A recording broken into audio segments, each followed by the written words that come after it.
ಜೈ ಶ್ರೀರಾಮ್. ಎಲ್ಲರಿಗೂ ನಮಸ್ಕಾರ. ಸಣ್ಣ ಕಥೆ, ಒಳ್ಳೆಯ ಸಂದೇಶ.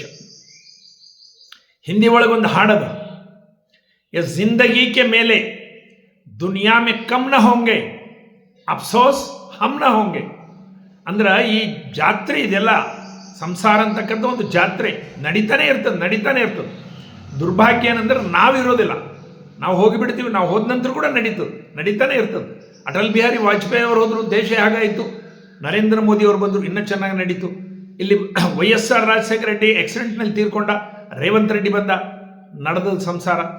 ಯಡಿಯೂರಪ್ಪ ಹೋದ, ಸಿದ್ದರಾಮಯ್ಯ ಬಂದ, ನಡೆದ ಸಂಸಾರ. ನಡೀತಾನೆ ಇರ್ತದೆ. ಅಯ್ಯ ಸತ್ತರೆ ಅಮಾವಾಸ್ಯೆ ನಿಲ್ಲುವುದೇನಯ್ಯ ಅಂತೇಳಿ ಒಂದು ನಾಣ್ಣುಡಿ ಅದು. ಅಯ್ಯ ಸತ್ತರೆ ಅಮಾವಾಸ್ಯೆ ನಿಂದಿರ್ತೇವೆ, ನಡೀತಾ ಇರ್ತದೆ. ನಾವು ಇದ್ರೇನು ಹೋದ್ರೇನು ಬಂದ್ರೇನು ಏನಾಗಲಿ ಜಗತ್ತು ನಡೀತಾ ಚರೈತೆ ನಡೀತಾ ಇರ್ತದೆ ಅಂತೇಳಿ ಹೇಳಲಿಕ್ಕಿದು. ಒಂದು ಊರಲ್ಲಿ ಒಂದು ಸಣ್ಣ ಘಟನೆ, ಒಂದು ಕಾಲ್ಪನಿಕ ಕಥೆ. ಒಬ್ಬ ಶಿಕ್ಷಕರಿದ್ದರು, ಅವರಿಗೆ ಒಬ್ಬ ಮಗ ಒಬ್ಬ ಮಗಳು. ಹೆಂಡತಿ ಆರೋಗ್ಯ ಸರಿಯಾಗಿರ್ತಿದ್ದಿಲ್ಲ. ಮಗ ಗ್ರ್ಯಾಜುಯೇಟ್ ಇದ್ದ, ಮನೆಯಲ್ಲಿ ಕೂತಿರ್ತಿದ್ದ, TV ನೋಡ್ಕೊತ ಏನೂ ಕೆಲಸ ಮಾಡ್ತಿದ್ದಿಲ್ಲ. ಸೋಮಾರಿ ಅಂದರೆ ಭಯಂಕರ ಸೋಮಾರಿ. ಮಗಳಿಗೆ ವಯಸ್ಸಾದರೂ ಲಗ್ನ ಆಗ್ತಾ ಇಲ್ಲ. ಇವರು ರಿಟೈರ್ಮೆಂಟ್ ಸನಿ ಬಂದರು. ಭಯಂಕರ ಚಿಂತೆ, ಇದೇ ಚಿಂತೆ. ಹೇಗಾಗಿತ್ತು ಇವ್ರ ಗತಿ? ನಾಯಿ ಕೇಳೋದಲ್ಲ, ನಾನು ಹೋದ ನಂತರ ಇವ್ರ ಗತಿ ಏನು, ಇದೇ ಚಿಂತೆ. ದೂರದಲ್ಲಿ ಅಡವಿಯಲ್ಲಿ ಒಂದು ಆಶ್ರಮ, ಅಲ್ಲಿ ಗುರುಗಳು ಪ್ರವಚನ ಹೇಳ್ತಿದ್ರು, ಸನ್ಯಾಸಿಗಳು. ದಿನ ಅಲ್ಲಿ ಹೋಗ್ತಿದ್ರು ಸಾಯಂಕಾಲ. ಚಿಂತೆ ಮಾಡ್ತಾ ಇದ್ದಾಗ ಅವರು ಗುರುಗಳು ಕೇಳಿದ್ರು, ಯಾಕಪ್ಪ ಏನು ಚಿಂತೆ ಮಾಡ್ತಾ ಇದ್ದಿ, ಯಾವಾಗ್ಯೂ ಚಿಂತೆಯಲ್ಲಿ ಇರ್ತಿಲ್ಲ?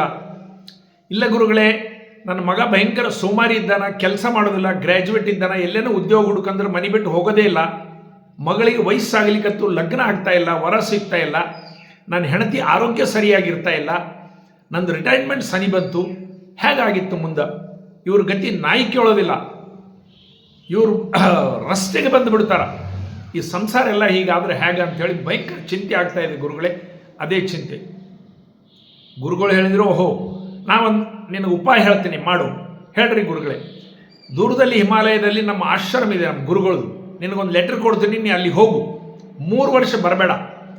ನಾನು ನಿಮ್ಮ ಮನೆಯವ್ರಿಗೆ ಹೇಳ್ತೀನಿ, ಹುಲಿ ಹಿಡ್ಕೊಂಡು ಹೋಗಿಬಿಡ್ತು, ಸಿಂಹ ಹಿಡ್ಕೊಂಡು ಹೋಗಿಬಿಡ್ತು, ನಿನ್ನೆ ರಾತ್ರಿ ಹೊರಗೆ ಹೋಗಿದ್ರು ಲಘುಶಂಕಕ್ಕೆ ಆಶ್ರಮ ಬಿಟ್ಟು, ಹೀಗಾಯಿತು ಅಂತ ಹೇಳಿಬಿಡ್ತೀನಿ. ನೋಡೋಣ, ನಾಟಕ ಮಾಡೋಣ ಹೇಗಾಗ್ತದೆ ಅಂತ. ಸರಿ ಗುರುಗಳೇ ಅಂತಾನ. ಅವ್ರು ಹೋಗಿಬಿಡ್ತಾರೆ. ಮರುದಿವ್ಸ ಮುಂಜಾನೆ ಇವ್ರ ಮನೆಯವ್ರು ಬಂದು ಕೇಳ್ತಾರೆ, ನಿನ್ನೆ ಪ್ರವಚನಕ್ಕೆ ಬಂದಿದ್ದರು, ನಮ್ಮ ಮನೆಯವರು ಬಂದಿಲ್ಲ, ಏನಾಯಿತು? ಏನಿಲ್ಲ, ಹೊರಗೆ ಲಘುಶಂಕಕ್ಕಂತ ಹೋಗಿದ್ರು, ಒಂದು ಸಿಂಹ ಬಂದು ಅವ್ರನ್ನ ಹಿಡ್ಕೊಂಡು ಅಡವಿಯಲ್ಲಿ ಹೋಗಿಬಿಡ್ತು. ನಾವೆಷ್ಟು ಇದು ಮಾಡಿದ್ರು ಏನೂ ಮಾಡಲಿಕ್ಕೆ ಆಗಲಿಲ್ಲ. ಅಳ್ತಾರ, ಸ್ವಲ್ಪ ಇದಾಗ್ತದೆ. ಹೀಗೆ ಸಂಸಾರ ಚಾಲು ನಡೀತದೆ. 3 ವರ್ಷ ಆದ ನಂತರ ಅವ್ರು ಶಿಕ್ಷಕರು ತಿರುಗಿ ಬರ್ತಾರೆ. ಬಂದು ಗುರುಗಳ ಆಶ್ರಮಕ್ಕೆ ಬರ್ತಾರೆ. ಗುರುಗಳೇ, ಆಯಿತು ನೀವು ಹೇಳಿದ್ದು 3 ವರ್ಷ, ಈಗ ಬಂದಿದ್ದೀನಿ, ಏನು ಮಾಡ್ಬೇಕು ಹೇಳು? ಏನಿಲ್ಲ, ಊರಾಗ ಹೋಗಿ ನೋಡು ಹೇಗದ, ರಸ್ತೆಗೆ ಬಂದಿದ್ದಾರಾ ಅಥವಾ ಮನೆಯಲ್ಲಿದ್ದಾರಾ, ನಾಯಿ ಗತಿ ಆಗ್ತದೆ ಅವರು ಇದು ಅಂತ ಹೇಳಿದ್ದೆಲ್ಲ. ಈಗ ಹೋಗಿ ನೋಡಿ ಏನಾಗ್ಯದ. ಆಯಿತು ಗುರುಗಳೇ. ಊರಾಗ ಹೋಗ್ತಾನೆ. ಮನೆಗೆ ಕೂನ ಸಿಗೋದಿಲ್ಲ. ಆ ಮನೆ ಹಳೆಯ ಮನೆಯದ್ದು ಎಲ್ಲ ಕೆಡಕಿ 2 ಅಂತಸ್ತು ದೊಡ್ಡ ಬಿಲ್ಡಿಂಗ್ ಕಟ್ಟಿಬಿಟ್ಟಿರ್ತಾರೆ.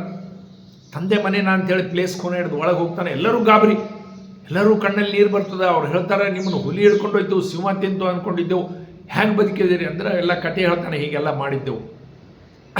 ಅವಾಗ ಹೇಳ್ತಾಳೆ ಹೆಂಡತಿ, ನೋಡ್ರಿ ನನ್ನ ಆರೋಗ್ಯ ಭಾಳ ಚೆನ್ನಾಗಿದ್ದೀನಿ. ಈಗ ನಿಮ್ಮ ಮಗನಿಗೆ ನೀವು ಹೋದ ನಂತರ ಗೌರ್ಮೆಂಟ್ ಉದ್ಯೋಗ ಕೊಡ್ತು, ಲೋನ್ ಕೊಡ್ತು, ಅದರಲ್ಲಿಂದ ಮನೆ ಕಟ್ಟಿದೆವು. ಈಗ ತನ್ನ ಲಗ್ನ ಆಯಿತು. ಈಗ ಈಕೆ ನಿಮ್ಮ ಮೊಮ್ಮಗಳು ನೋಡ್ರಿ. ಅದಾದ ನಂತರ ಅಲ್ಲಿ ಎದುರು ಕೂತಿದ್ದಾರೆ ನಿಮ್ಮ ಅಳಿಯ, ನಿಮ್ಮ ಮಗಳ ಲಗ್ನ ಆಯಿತು, ಅವ್ರಿಗೊಂದು ಗಂಡು ಮಗ ಹುಟ್ಟಿದೆ, ಇಲ್ಲೊಂದು ಹೆಣ್ಣು ಮಗು ಇದೆ, ಗಂಡು ಮಗ ಇದೆ, ನನ್ನ ಆರೋಗ್ಯ ಸುಧಾರಿಸಿದೆ, ಮನೆಯೆಲ್ಲ ನೋಡ್ರಿ ಎಷ್ಟು ಚೆನ್ನಾಗಾಗಿದೆ. ಆಶ್ಚರ್ಯ. ನಾನು ಹೋದ್ರೆ ಹೇಗಾಗ್ತದೇನೋ, ನಾ ಸತ್ತ ನಂತರ ನಾಯಿ ಗತಿ ಕೇಳೋದಿಲ್ಲ, ಹೊರಗೆ ರೋಡಿಗೆ ಬರ್ತಾರ, ಹೀಗೆಲ್ಲ ಅಂದ್ಕೊಂಡಿದ್ದೆ. ಎಷ್ಟು ಸುಧಾರಣೆ ಆಯಿತು. ಅದಕ್ಕೆ ಅವರು ಹೇಳಿದ ಹಾಡಿನಲ್ಲಿ, ಏ ಜಿಂದಗಿ ಕೆ ಮೇಲೆ ದುನಿಯಾ ಮೇ ಕಮ್ ನ ಹೋಂಗೆ, ಅಫ್ಸೋಸ್ ಹಮ್ ನ ಹೋಂಗೆ. ನಾವಿರೋದಿಲ್ಲ ಹೊರತು ಜಗತ್ತು ಹೀಗೆ ನಡೀತಾ ಇರ್ತದೆ. ಚರೈತಿ ಅಂತ ಹೇಳ್ತಾರಲ್ಲ ಶಾಸ್ತ್ರಗಳಲ್ಲಿ, ಆ ರೀತಿ ನಡೀತಾ ಇರ್ತದೆ. ನಾವು ನಮ್ಮಲಿಂತೆ ಆಗ್ತದೆ, ನಾವಿಲ್ಲಿಕ್ಕರೆ ಏನಾಗ್ತದೆ ಎಂಬ ಚಿಂತನೆ ಮಾಡಬಾರ್ದು ಅಂತ ಅನ್ಲಿಕ್ಕೆ ಇದೊಂದು ಕಥೆ, ಕಾಲ್ಪನಿಕ ಕಥೆ ಇರಬಹುದು. ಇದರಲ್ಲಿ ಸತ್ಯದ ಬಗ್ಗೆ ನಾವು ಜಾಸ್ತಿ ತಲೆ ಕೆಡಿಸ್ಕೊಳ್ಳಾರ್ದಂಗೆ ಈ ಕಥೆಯ ನೀತಿ, ಒಂದು ಸಾರ ನಾವು ತಿಳ್ಕೊಳ್ಬೇಕು. ಈ ಜಗತ್ತು ಹೀಗೆ ಇರ್ತದೆ, ಈ ಜಗತ್ತಿನ ಜನರು ಹೀಗೆ ಇರ್ತಾರೆ. ನಿಮಗೆ ಒಳ್ಳೆಯದಾಯಿತು ಅಂತಂದ್ರೆ ಅವರು ಸಂತೋಷ ಪಡೋದಿಲ್ಲ. ನೀವು ಮನೆ ಕಟ್ಟಿ ದೊಡ್ಡ ಪ್ರಮಾಣದಲ್ಲಿ ಓಪನಿಂಗ್ ಮಾಡಿರಿ, ಸೊಳಮಗೆ ಎಲ್ಲಿದ್ದು ರೊಕ್ಕ ತಂದನೋ, ಏನು ಮಾಡ್ಯಾನೋ, ಲೂಟ್ ಮಾಡ್ಯಾನೋ, ಏನೋ ಮಾಡ್ಯಾನ ಅಂತೇಳಿ ಬೈಕೋತಿರ್ತಾರೆ.